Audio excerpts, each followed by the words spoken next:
Tayo ng pasta.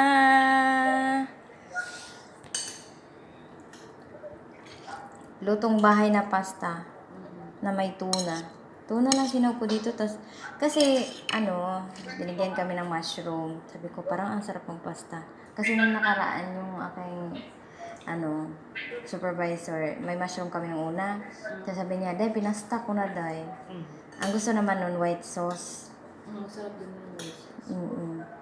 Kaya yun. Sa akin, gusto ko red sauce. Ang stress.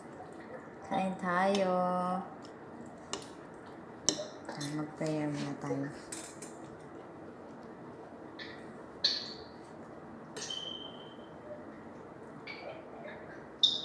Thank you, Lord, sa blessings. Kulang ng asin.